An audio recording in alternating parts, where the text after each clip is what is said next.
आप सभी का स्वागत है इस फिजिक्स की ऑनलाइन क्लास में। तो हाँ तो भाइयों, हमने इस जो पहली वाली क्लास थी उसमें हमने अध्यारोपण का सिद्धांत के बारे में डिस्कस किया था और वहां से अध्यारोपण सिद्धांत का फॉर्मूला निकला था।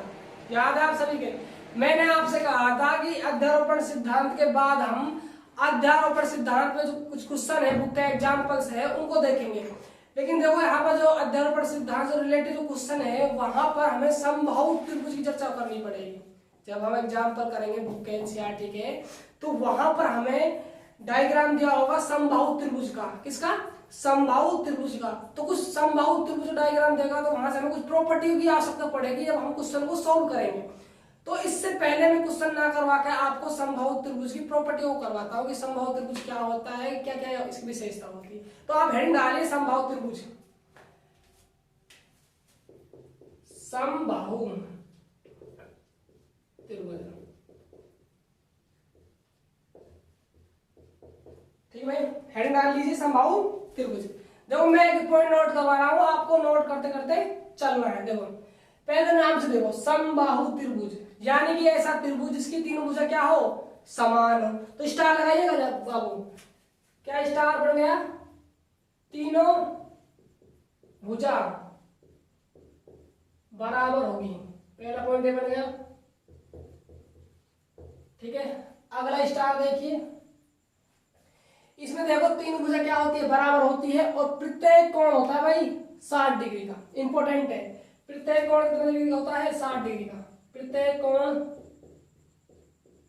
60 डिग्री का होता है।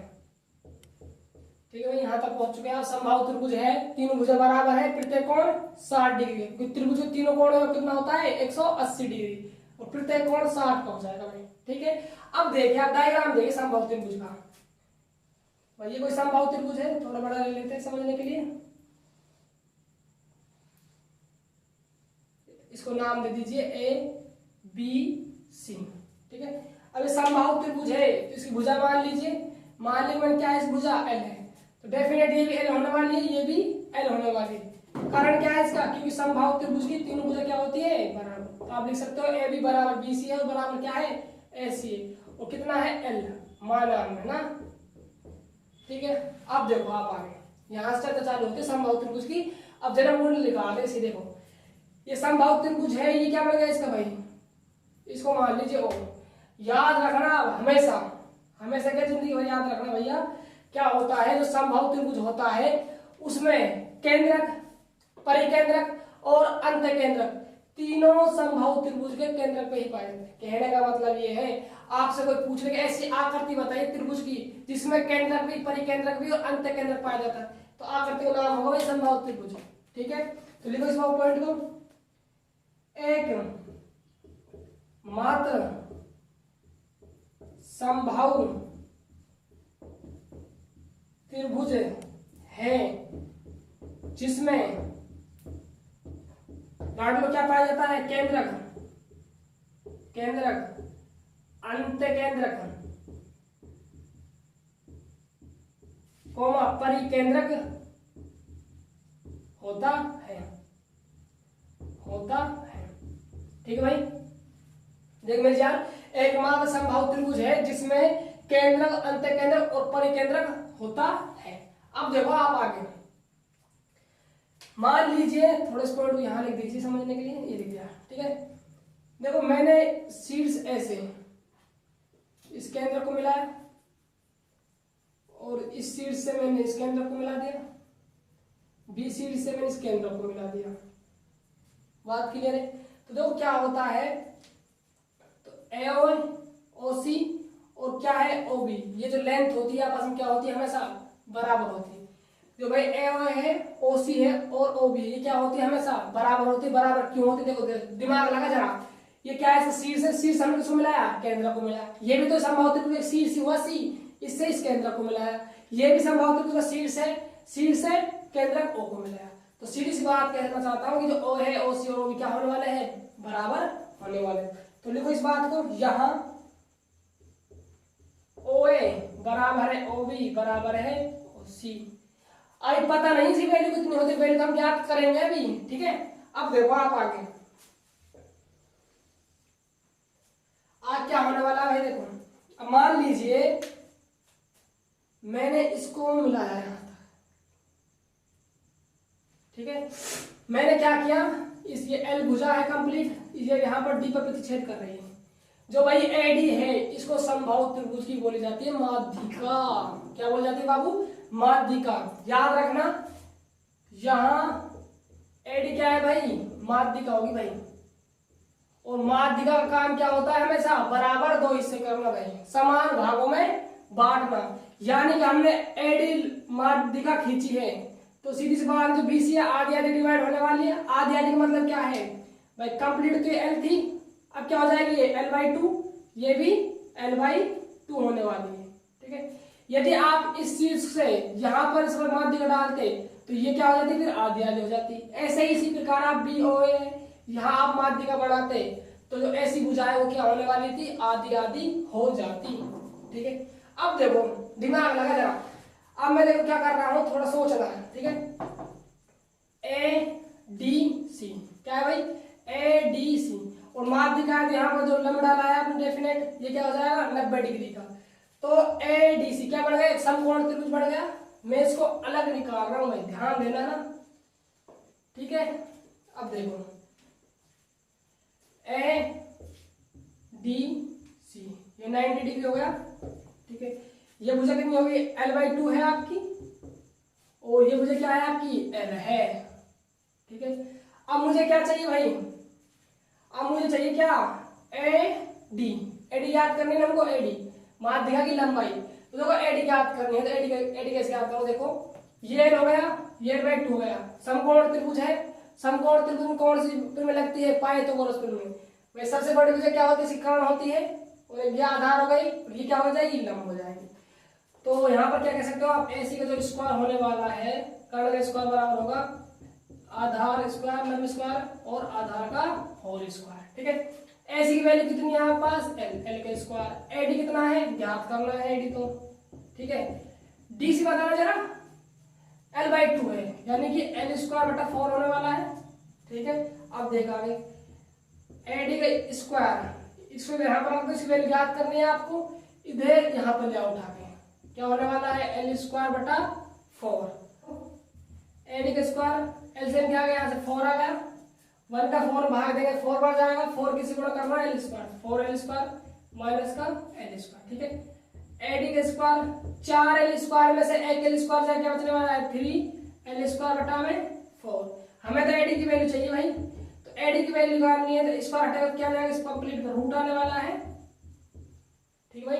आगे देख जरा AD वाला क्या होने वाला है भाई? √3 का तो √3 होने वाला है। L² रूट में से क्या बाहर निकल जाएगा? L, और √4 का क्या बाहर निकल जाना है? 2। तो माध्यिका की जो लंबाई आने वाली है आपके पास वो हो जाएगी, जो लंबाई है उसका √3/2 गुना, ठीक है। दोबारा देखो जरा, दिमाग लगा, देख क्या कहा हमने। एक समबाहु त्रिभुज अपने तरफ से माना, ABC मान लिया भाई। AB AC और BC क्या होने वाला है? बराबर होने वाला है, क्योंकि क्या है? समबाहु त्रिभुज, सभी भुजा क्या होती है इसमें? बराबर होती है। उसके बाद में देखो जो केंद्रक था इसको A से मिलाया, B सिरे से मिलाया, C सिरे से मिलाया, क्योंकि समबाहु त्रिभुज में केंद्रक परिकेंद्रक अंतर्केंद्रक तीनों एक पाए जाते हैं, तीनों होते हैं, ठीक है। अब देखो आप आगे, उसके बाद मैंने क्या किया? जो एक AD माध्यिका खींची, किस पर? भुजा पर, BC भुजा पर। चाहे आप यहाँ से CD से खींच सकते हो AB पर, या आप BD खींच सकते हो AC पर, डिपेंड करता है आप पर, ठीक है। अब मैंने AD क्या खींची? माध्यिका खींची, किस पर? BC भुजा पर। तो माध्यिका का काम होता है बराबर हिस्से करना, ठीक है। तो ये कंप्लीट L था तो किसमें कर देगा? L/2, ठीक है। अब देखिए यहाँ से हमें एक समकोण त्रिभुज नजर आ गया, ठीक है। मैंने उसको अलग रख लिया, मुझे चाहिए माध्यिका की लंबाई, ठीक है। अब माध्यिका की लंबाई चाहिए तो यहाँ पर एक पाइथागोरस प्रमेय बन गई, कर्ण का स्क्वायर बराबर होता है आधार स्क्वायर प्लस लंब स्क्वायर। तो वहां पर कर्ण का स्क्वायर बराबर में लंब का स्क्वायर प्लस में आधार का स्क्वायर, वैल्यू रखी, लघुत्तम ले आ रही है अपने पास, AD की लंबाई आ गई। अब देख जरा आगे, अब देखो यहाँ से नोट करने वाले पॉइंट हो गया आपके लिए, नोट करना, इसको स्टार लगा लेना यहाँ से। स्टार क्या है? देखो भाई, जो आपकी ये माध्यिका होती है, क्या होती है? माध्यिका होती है, ये भी बटी होती है भाई अनुपातों में। कैसे बटी होती है जान? अनुपातों में बटी होती है। देख जरा कैसे, जो AD है ये आपकी माध्यिका है, ये अनुपातों में बटी होती है। किस प्रकार बटी होती? देख, ये होता है 2:1 के रूप में बटी होती है भाई। कैसे बटी होती है? 2:1। ध्यान कैसे रखना है, जहां आपने सी से इसको मिलाया है वो तो 2 लेना है आपको, और जहां आपने भुजा पर टच करवाया है वो आपको 1:1 लेना है। सीधी बात ये है। अब मैं यहां से देखो एओ की लंबाई निकालूंगा और किसकी लंबाई निकालने वाला हूं? ओडी की लंबाई निकालूंगा, क्योंकि जब हम अध्यारोपण सिद्धांत से रिलेटेड कुछ क्वेश्चन करेंगे तो वहां पर हम देखेंगे ये भुजा निकालनी पड़ेगी आपको, तो इस भुजा को निकालेगा तभी तो पता चलेगा आपको जब ये कहां से आई और कितनी होती है इसकी वैल्यू। तो वहां पर आपको क्वेश्चन में समबाहु त्रिभुज का अलग से नहीं पढ़ना पड़ेगा। मैं इसीलिए इस क्लास को पहले, उस क्लास से पहले इसको करवा रहा हूँ समबाहु त्रिभुज को, ठीक है। तो भाई माध्यिका बढ़ जाती है 2:1 में। कैसे बढ़ती है? शीर्ष से जब केंद्र में मिलता है वो तो 2 में, और केंद्र से भुजा में मिलता है वो 1 में बढ़ता है, ठीक है। अब देख, अब मुझे निकालनी है किसकी वैल्यू? चलो एक बार क्षेत्रफल देख लेते इसका, है ना, उसके बाद निकाल लेंगे। त्रिभुज क्षेत्रफल देख लो, चलो एक बार छोड़ो, एक बार त्रिभुज क्षेत्रफल देखो भाई। त्रिभुज एबीसी का क्षेत्रफल बता सकता है कोई? त्रिभुज एबीसी का क्षेत्रफल कितना होने वाला है? भाई त्रिभुज एबीसी है, इसका क्षेत्रफल बता सकते हो कोई? त्रिभुज क्षेत्रफल क्या होता है? 1/2 आधार गुणा में ऊंचाई, ये होता है त्रिभुज का क्षेत्रफल। 1/2 आधार गुणा में ऊंचाई। त्रिभुज एबीसी ऑफ एरिया क्या होने वाला है? 1/2। आधार बताना जरा इस त्रिभुज का, आधार क्या है भाई? बीसी है। अरे इसका मत निकाल देना समकोण त्रिभुज का क्षेत्रफल निकाल दो आप, ठीक है। हमें तो त्रिभुज एबीसी का निकालना है समबाहु का, ठीक है। तो त्रिभुज क्षेत्रफल क्या होता है? 1/2 आधार गुणा ऊंचाई। तो आधार क्या होगा इसका? बीसी, ठीक है। और ऊंचाई क्या होगी आपकी? एडी। ऊंचाई क्या होने वाली है? एडी। अब देखा त्रिभुज एबीसी एरिया 1/2, बीसी का मान कितना है भाई? एल है, L/2 मत लिख देना, ठीक है। और एडी की क्या है? एडी क्या है हमारी? माध्यिका है। माध्यिका की लंबाई ये देखो कितनी है? √3/2 L, ठीक है। अब देखो आगे त्रिभुज एबीसी एरिया 1/2, देखो 2 से 2 गुणा होगा तो 4 हो गया, ठीक है। L से L गुणा हुआ तो L स्क्वायर, और √3 गुणा है यहाँ पर। कुछ याद आ रहा है? इसकी याद आपको नजर आ रही है? ये क्या बनता है भाई? समबाहु त्रिभुज क्षेत्रफल। याद हो तो आपको क्या होता था? √3/4 A स्क्वायर। एक मतलब क्या होता था वहां पर? भुजा का स्क्वायर। याद हो तो आपको, ठीक है। यहाँ पर हमने भुजा L ले ली, वहां पे लेते थे, बात हुई है, ठीक है। अब देखो आप आगे, ये तो त्रिभुज का क्षेत्रफल निकाल लिया, ठीक है। पोस्टमार्टम कर रहे हैं हम समबाहु त्रिभुज का, ठीक है। अब देखो आप आगे, अब मैं निकालना चाहता हूँ एओ की लंबाई और ओडी की लंबाई। हमें पता है कि एओ और कैसे, यहाँ पर लिख लो चाहे, एओ अनुपात जो होता है ओडी वो क्या होता है भाई? 2:1 में बटे होते हैं, ठीक है। अब मुझे चाहिए एओ की लंबाई। मुझे क्या निकालना है? एओ निकालना है। तो आप अनुपात करना बिल्कुल जानते होंगे। अनुपात कैसे करते हैं? जिसका निकालना होता है उसका अनुपात ऊपर, और जिसमें से निकालना होता है उसका टोटल नीचे, और गुणा कर देते हैं लंबाई से। मतलब देखो जरा, मैं हमें एओ का निकालना है, तो एओ का अनुपात कितना है? 2, और कुल अनुपात कितना है इन दोनों से? 2 और 1 3, ठीक है। निकालना किस भुजा का है? ये हमें कंप्लीट एडी का निकालना है, तो एडी से गुणा कर दो भाई। ये रूल होता है अनुपात निकालने, अनुपात से मान निकालने का, ठीक है। एओ का मान निकाल लो। देखो 2/3 हो गया। एडी का मान बताना जरा, एडी का है यहाँ देखो, √3/2 गुणा में L, ठीक है। अब देखो आप आगे, देखो 2 ने 2 को मार दिया, इस 3 का लिख सकता हूँ मैं √3 गुणा √3। एक √3 से ऊपर से नीचे कट जाने वाला है, क्या आने वाला है? L/√3। भाई याद रखना इस चीज को, छाप के रखना, लड़ लो। ये उस क्वेश्चन में काम आएगी जब हम अगली क्लास में अध्यारोपण सिद्धांत के कुछ क्वेश्चन देखेंगे। मैं वहां पर तुमसे पूछूंगा ये कि एओ निकालो वहां पर, तो आपको बताना है कि भुजा का 1/√3 गुणा करना होगा, ठीक है। अब देखो आप, अब हमें निकालनी है ओडी। कार वाली ओडी नहीं है ना ये, ठीक है। यहाँ त्रिभुज में ओडी है, ठीक है। अब देखो जरा दिमाग लगा, जिसका निकालना होगा ऊपर, कुल का रखना है नीचे, और किस में से ज्ञात करना है? ये पूरी भुजा कितनी है? एडी, ठीक है। अब देखो 1/3 एडी क्या है हमारे लिए? एडी कहाँ है? ये रहा, √3/2 L, ठीक है। कुछ काट रहा हो तो काट दो, ओडी ओडी। देखो इसको क्या लिख सकता हूँ मैं? √3 गुणा √3, एक √3 से एक √3 कट गया, क्या जाएगा? L/2√3। एक्स्ट्रा लगाएंगे भाई। बात की लोगे देखो, हमने आज डिस्कस किया था समबाहु त्रिभुज के बारे में। समबाहु त्रिभुज क्या होता है, इसकी कुछ प्रॉपर्टी देखिए। देखो समबाहु त्रिभुज क्या होता है, तीन भुजा क्या होती है इसमें बराबर होती है, प्रत्येक कोण होता है इसमें भाई 60 डिग्री का। तो ये एंगल होता है आपका, ये एंगल क्या होता है आपका 60 डिग्री, ये एंगल क्या आपका 60 डिग्री और ये एंगल भी आपका 60 डिग्री होता है, ठीक है। उसके बाद हमने देखा कि जो यहाँ आप शीर्ष और केंद्र और परिकेंद्र अंत केंद्र तीनों पाए जाते हैं वैसे समबाहु त्रिभुज में, ठीक है।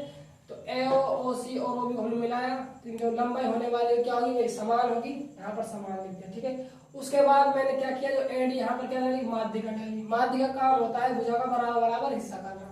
ये कंप्लीट हमने एल मानी थी भुजा, तो L/2 को डिवाइड कर दी। मुझे चाहिए माध्यिका की लंबाई, तो माध्यिका की लंबाई चाहे इस त्रिभुज से निकाल लो आप, चाहे इस त्रिभुज से निकाल लो, किसी से निकाल लो आप मन करे। मैंने इससे निकाल ली, मैंने एडीसी त्रिभुज को नाम दे दिया है। ये माध्यिका डाल दिया, लंब हो गया, ये 90 डिग्री एंगल बन गया, ठीक है। ये कोण था यहाँ पर 60 डिग्री, लिख लो चाहे लिखना चाहो तो यहाँ पर ये कोण क्या था 60 डिग्री था, ठीक है। चाहे उससे निकाल सकते हो tan थीटा tan थीटा लगा के, है ना, डिपेंड करता है आप कैसे निकालना चाहते हो, ठीक है।